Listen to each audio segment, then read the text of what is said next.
And then I was like, and that's what capitalism does to people. Because I'm a theory guy now. Yeah. Yeah. Yeah. That capitalism does do that to people. Speaking of capitalism, guys, the new business has been launched. We have of merchandise provided to you by the Adam Friedland Show. The shop will be up soon at childpussy.video is the URL. And I know what you're thinking. What a horrible name. Right. Childpussy.video. And also, some of the older fans may say, you've already done that joke. Yeah, yeah. How is that different than child? Oh, it's in the canon. How is that different than child? In the lore. Yeah. Child.sexy was not a store. It was a fictional scenario in which a man could only afford one URL that his friend was selling to him before he left for Thailand. He had to move to the Philippines for an undisclosed reason, and that man needed a website for his model train collection. Child.video, completely different rationale. Yeah, I don't want to see you guys in the comments with the same tired fucking criticism. Maybe this is something you want to start teaching at the Wharton School of Business. Yes. But I was thinking about, people have a misperception of how, like, just the very, very basic aspect of what is it called? Microeconomics? What's supply and demand? Is that macro or micro? Or mid? Macro. Macro. It's macro? Micro, maybe. Micro. So anyways. It's probably both. Supply and demand, right? You have the idea. It's like, okay, I have a cookie. Let's say I have like fucking. It's micro. Yeah. Let's say so. I got. Fucking 10 what is gums. it? 10 gums. 10 gums. Is that 10? Yeah, it's 10. What is it? 5? Five. Yeah, 5. All right. So I got 10 gums for sale here, and here are my customers. Right. I got 3 people. Let's say I got 3 customers, and this is the basic idea of supply and demand. Right. I got 3 customers, and I got 10 for sale, right? Now, I want to sell these for $100 a pop, but there's only 3 people willing to buy them. Yeah, yeah. You know, so they say, well, we're not buying that fucking shit. There's only 3 of us, and you have plenty of them.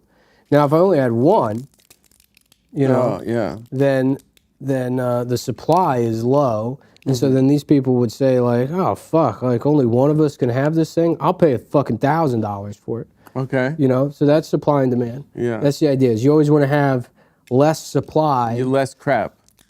Than you have demand. Okay. Right? So and then. But in between these two, between the product and the customer, there's also supply and demand doesn't come into consideration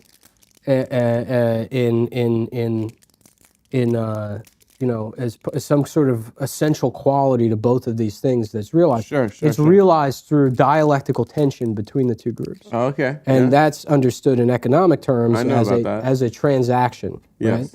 So let's get these all out here. Let's get all of our products and our consumers. Let's get them here on the Adam Friedland Show demonstration. So we got product, we got no, these are consumers. Consumer product. Oh, those smell nice. These are our products, right? So if you have an even balance between supply and demand, that's everything, you know, kind of working in harmony. Now, there's 2 ways to artificially increase demand by limiting the supply, right?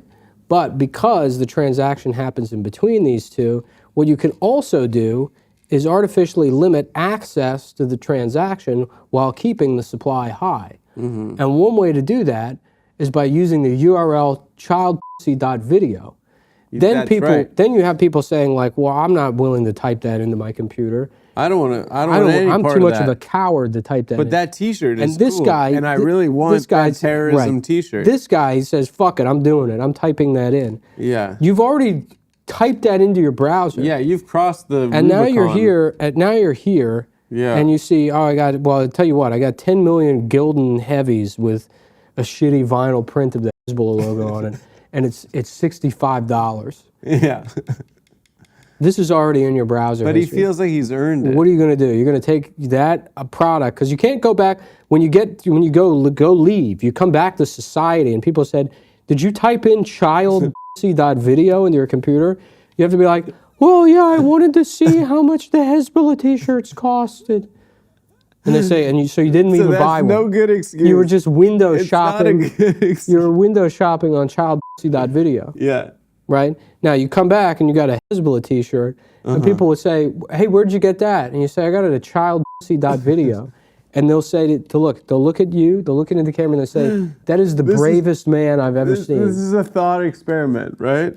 To see how these people will be absorbed back into society. Well, yeah, I mean, it's a different. So it's a you different. buy the terrorism T-shirt, right? It's a different understanding of supply and demand. Right. It's a different understanding, right? So Nick is going to buy, I think, tens of thousands of these, most likely. Right? Yeah. He got a good deal from a guy. We don't want to talk about it. He was a Jewish guy, though, and he knew exactly what these were for. Yeah, I mean, it's shocking that there's not a Hasid selling Hezbollah stuff. Of course. I mean, it's like you would think that they would. Listen, it's a cool logo. Listen. Listen. It's one of the nicest T-shirts I've ever seen. Yeah, actually, it looks amazing. Actually, it's incredible. Yeah, so this is an experiment that we're enacting. You think that there's going to be a secondary market for these T-shirts of guys that are willing to put it in the browser, right?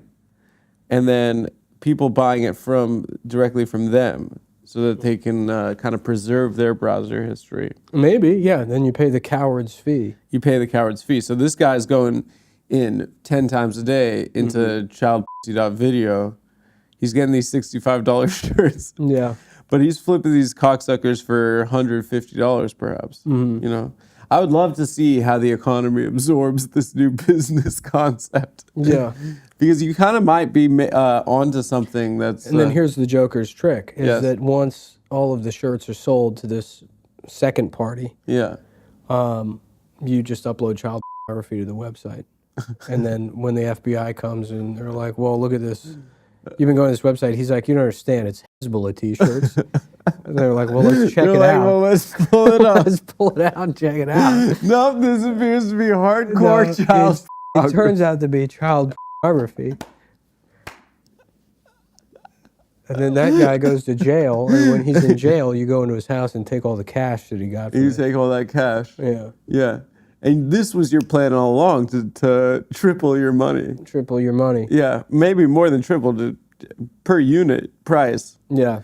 You're making about $120 margins on those T-shirts. That would be amazing. On 20,000 of them. Yeah. Oh my God.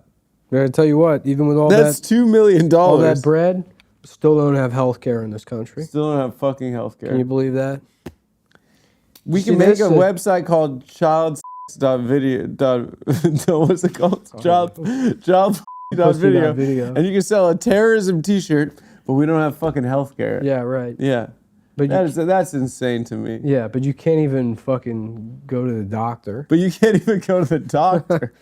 Wow. What a fucking country. See this project and Dick's wearing of this T-shirt, this is all a commentary, theory-based commentary, right? On our contemporary moment. Well, you know me, dude. I love theory. I love praxis.